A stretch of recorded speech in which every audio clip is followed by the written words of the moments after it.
miércoles pasado leíamos algunos textos que yo los quiero volver a leer. Y bueno, también mencionábamos algo de esto el domingo en el mensaje. Y lo voy a volver a leer a propósito para que se afirme en nuestra mente cuál es el deseo del corazón de Dios. Mateo 18, por ejemplo, versículos 10 al 14. Jesús mismo hablaba y decía: tengan cuidado de no menospreciar a uno de estos pequeños, porque yo les digo que sus ángeles en los cielos ven siempre el rostro de mi Padre que está en los cielos. Porque el Hijo del Hombre ha venido a salvar lo que se había perdido. ¿Qué les parece? Si un hombre tiene 100 ovejas y una de ellas se pierde, ¿no deja las otras 99 y va por los montes a buscar la que se ha perdido?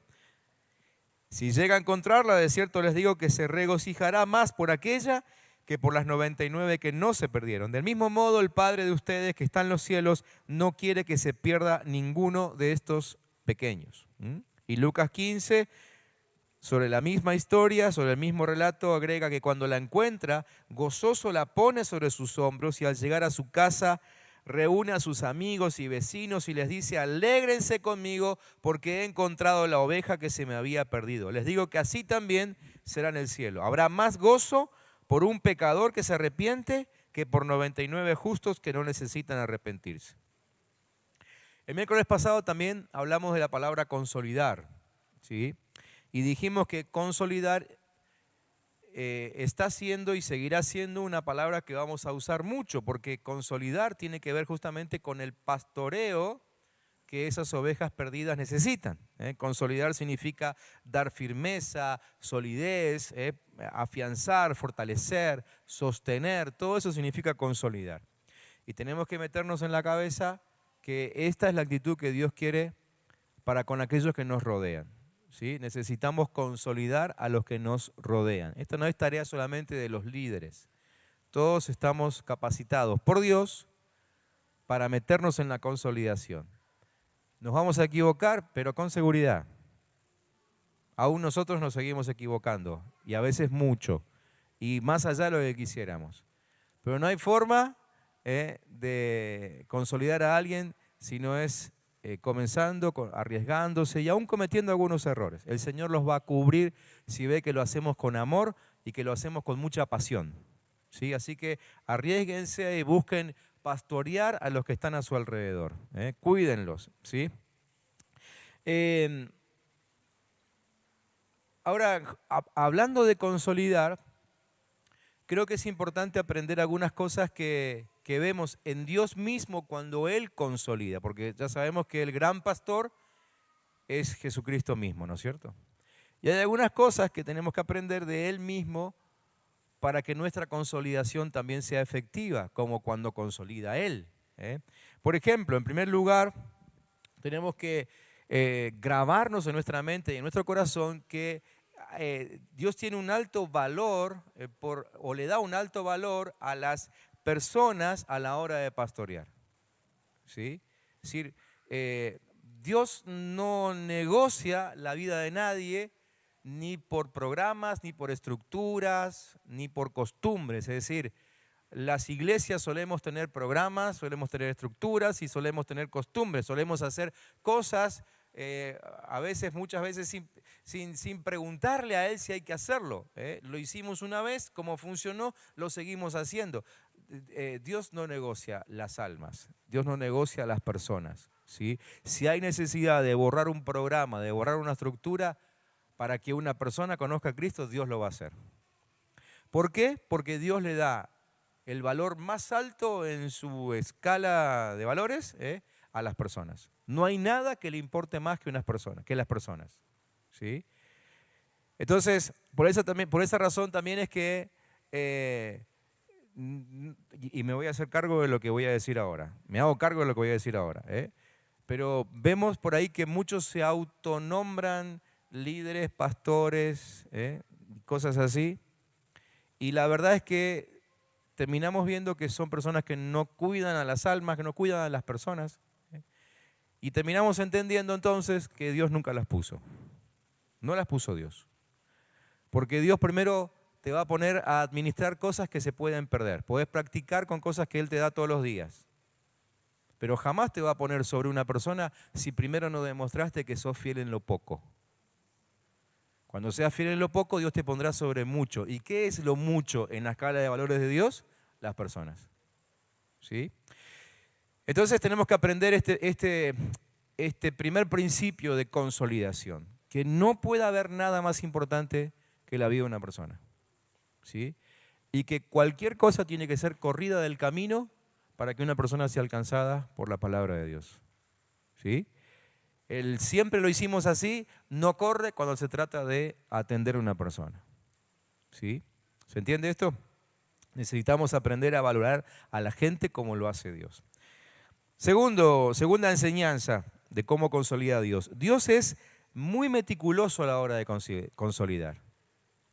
Tiene en cuenta cada uno de los detalles, justamente porque, bueno, lo que más le importa a Dios es eso, ¿no es cierto?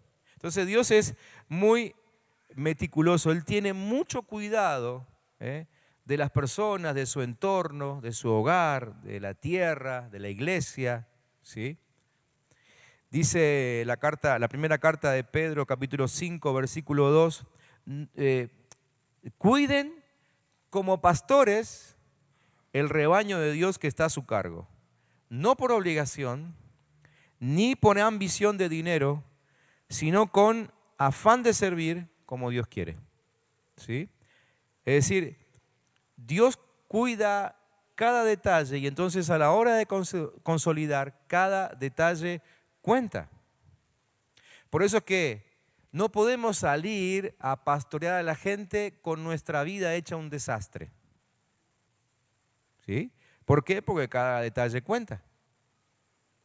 Y esa es la razón por la cual salimos a la calle ahora y nos encontramos con un montón de gente que alguna vez fue a una iglesia y ahora no va más. ¿Por qué? Porque vieron detalles que no fueron cuidados. ¿Sí? Entonces, ¿qué tenemos que hacer? Decir, bueno, voy a trabajar primero en los detalles y cuando esté listo, saldré a predicar. Puede ser peligrosa esa frase, porque el estar listo me puede llevar años, décadas, y al final nunca le predico a nadie, nunca consolido a nadie, ¿no? Necesito atender los detalles hoy mismo. Decir, Señor, así no puedo salir a la calle, así que ahora me encierro y hasta que no arreglemos este detalle, no salgo de tu presencia. ¿Estaríamos dispuestos a pagar ese precio? Y aún quedarnos una noche entera, quizás de vigilia, para arreglar los detalles, para que mañana mismo yo salga, como decíamos el domingo, a alegrar el corazón de Dios. ¿Por qué? Porque lo que más le alegra a Él es que prediquemos el mensaje. ¿Sí? Dios está en todos los detalles, nosotros también tenemos que estar en todos los detalles. No podemos dejar pasar por alto ninguna actitud, ningún pensamiento. A veces tenemos pensamientos, no decimos, bueno, después veo cómo arreglo esto, espero algún retiro de la iglesia para sanarme. No lo hagan, porque todo eso influye a la hora de predicar el evangelio y el diablo no pierde el tiempo. ¿Sí? Lo va a usar para minimizar tu predicación o para anularte directamente. Pablo decía en la primera carta a los Corintios, capítulo 3, versículo 10, que él era un perito arquitecto. ¿Sí? Él decía que el fundamento de la construcción ya había sido puesto y no se puede cambiar. El fundamento es Jesucristo. ¿Ok? Pero entonces él decía, y yo construyo encima de ese fundamento como un perito arquitecto. Un perito, ¿de dónde viene la palabra perito? De pericia. ¿Sí? Perito, por ende, es alguien que aprendió a hacer bien lo que hace por la experiencia. Eso es un perito. ¿Sí? Es decir, nadie se transforma en perito sin haber atravesado, además de un curso, un buen tiempo de ejercicio de lo que aprendió. Y el ejercicio lo transforma en perito. ¿Ok?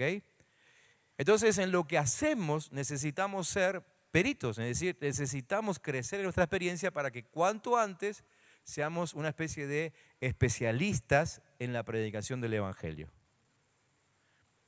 Y cuando digo especialistas casi que lo digo a propósito porque yo sé que hay una teoría, una doctrina, una teología, no sé cómo llamarlo, que va en contra de los especialistas del Evangelio. Puede ser cuestionable eso. Yo creo que tenemos que hacer lo mejor que podamos en todo lo que hacemos. ¿Sí? Entonces, no puedo simplemente ir a predicar como se me ocurre. Necesito prepararme. Para orar tengo que prepararme. ¿Sí?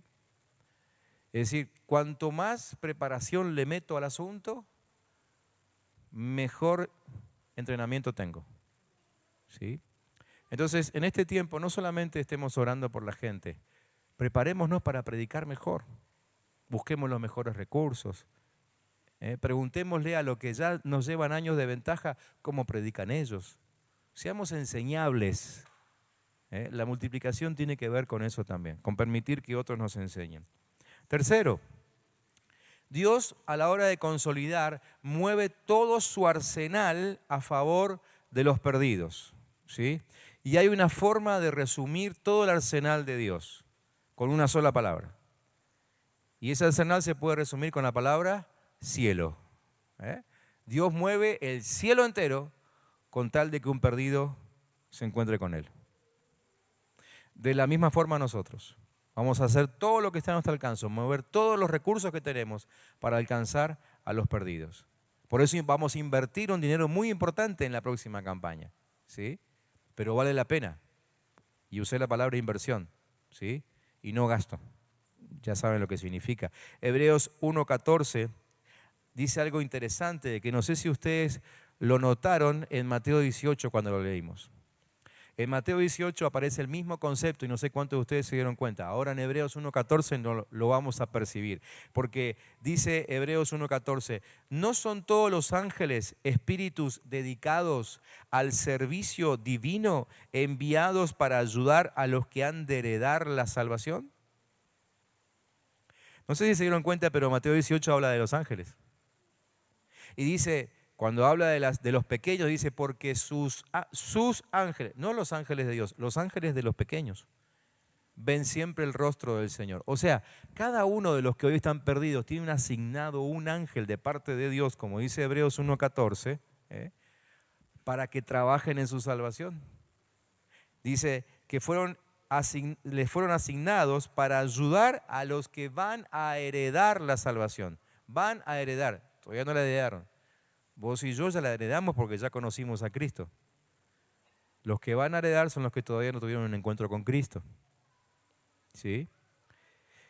Entonces, si el cielo mueve todos sus recursos para que un perdido sea alcanzado, ¿cuánto más no tenemos que hacerlo nosotros?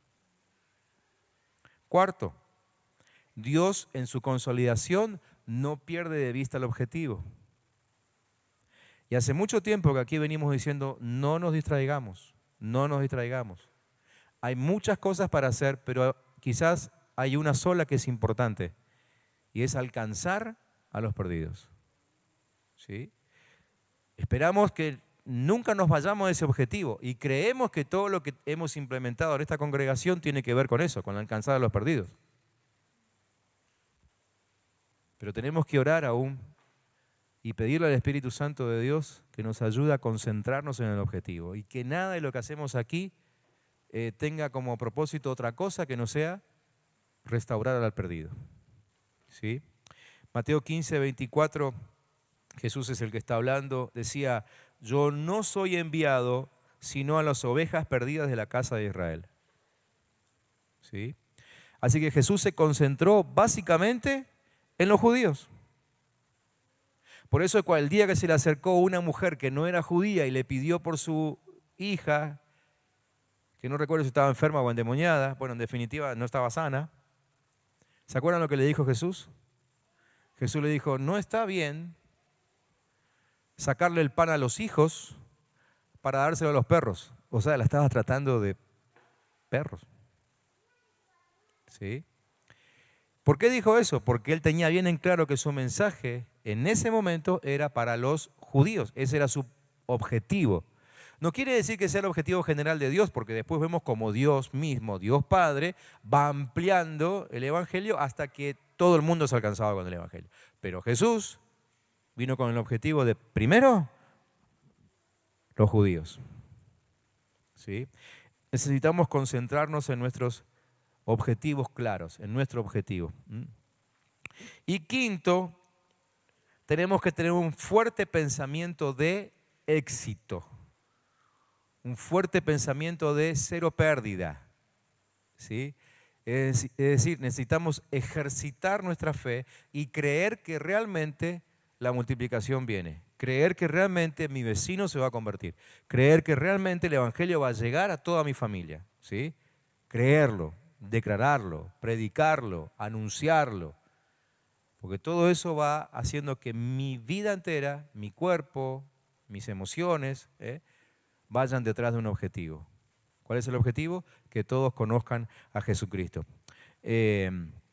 Cuando nosotros consolidamos, recibimos la gran recompensa divina y se cumple la palabra que dice Isaías 60, 22. El pequeño vendrá a ser 1000. El menor será un pueblo fuerte. Yo, Jehová, a su tiempo haré que esto sea cumplido pronto. Me gustó esa frase porque como que hay dos tiempos verbales ahí, ¿no? Se ha cumplido a su tiempo, pero también dice pronto. ¿Sí? Se va a cumplir cuando Dios quiera, pero Dios dice, quédate tranquilo, que igual no falta mucho. Entonces, en este tiempo de consolidación, de trabajo por la multiplicación, por predicar, siempre mantengamos este pensamiento. La gente se va a convertir. La gente se va a convertir. Mis vecinos se van a convertir. Mi familia se va a convertir. Amén. Mantengamos ese pensamiento. Porque si oramos y pedimos al Señor que los toque, pero por otro lado ando diciendo, este no va a cambiar nunca. Recuerden que nuestras palabras tienen poder, ¿sí? Y necesitamos ponernos de acuerdo entre lo que creemos, lo que oramos y lo que decimos, para que eso funcione como una declaración en el mundo espiritual y aún el diablo retroceda cuando escuche que con certeza proclamamos que todos a nuestro alrededor serán salvos. ¿Amén? Muy bien, vamos a orar ahora, que para eso vinimos, ¿sí? Y ahí vamos a poner algunos motivos de oración. Ustedes pueden agregar todos los que ustedes quieran, ¿sí? Pero estemos orando ahora cuando nos juntemos ahí en los grupitos de 3 o de 4, específicamente por esto. Hoy, como les dije, comenzamos a mandar esos breves devocionales. Vamos a orar para que esos devocionales que se están mandando, independientemente de si lo hiciste o no lo hiciste, quizá mañana empieces a hacerlo. No importa si no lo hiciste, pero hay muchos hermanos que hoy ya enviaron ese mensaje. Empecemos a orar para que ya mismo esa palabra empiece a penetrar en los corazones de la gente, ¿sí? Que la semilla empiece a ser sembrada, quién sabe en cuántas personas. Miren, hemos hecho varias veces un experimento desde el Facebook de la iglesia y a veces soltamos algunas palabras, algunos devocionales o lo que sea y le pedimos a Facebook que nos diga cuánta gente recibió la palabra y nos hemos sorprendido porque con algunas cosas que hicimos hemos llegado a más de 3.500 personas. No sabemos hasta dónde puede llegar el mensaje, el devocional, ese por WhatsApp que enviaste, ¿sí? Quizás esa persona que recibió tu WhatsApp se la va a reenviar a alguien más, o quizás a varios alguienes más, ¿sí? Bueno, oremos que donde vaya esa palabra tenga éxito y caiga en buena tierra. Segundo, oremos por nosotros para no perder de vista el fruto. No perder de vista el fruto. Tercero, oremos por nuestra lista de personas. Si quieren, pueden mencionar ahí en los grupitos por quién están orando, ¿sí? Pero oremos por todos aquellos que de alguna forma están siendo presentados delante de Dios en este tiempo. Ya hace 2 semanas que venimos con esto, ¿no? de hacer una lista de por lo menos 3 personas, así que yo espero que la mayoría de la iglesia ya tenga sus 3 nombres, ¿sí? Y que estén orando por ellos. Bueno, vamos a orar hoy por todas esas personas, aunque no las mencionemos con nombre porque no sabemos quiénes son, vamos a mencionar solamente los nombres de los que conocemos, pero oremos para que esas personas conozcan a Cristo en este tiempo. Y cuarto, oremos inclusive por los que dejaron de congregarse. Vamos a proponernos recuperar a los que dejaron de congregarse. ¿Qué les parece? ¿Tienen algún nombre en mente? ¿Sí? ¿Conocen a alguien que dejó de congregarse? Muy bien. menciónenlo ahí entonces en el grupo cuando estén orando y estemos orando por ellos también, ¿sí? Para que vuelvan al Señor. No tendrían que haber seguido nunca. Quizás cometimos errores como iglesia. Bueno, pidamos perdón como iglesia, pero oremos para que el Señor nos dé una nueva oportunidad para predicarles y que ellos se vuelvan a acercar a Él. Amén. Muy bien, nos juntamos ahí con los grupos de 3, de a 4, como ustedes quieran, armen los grupos y nos ponemos a orar.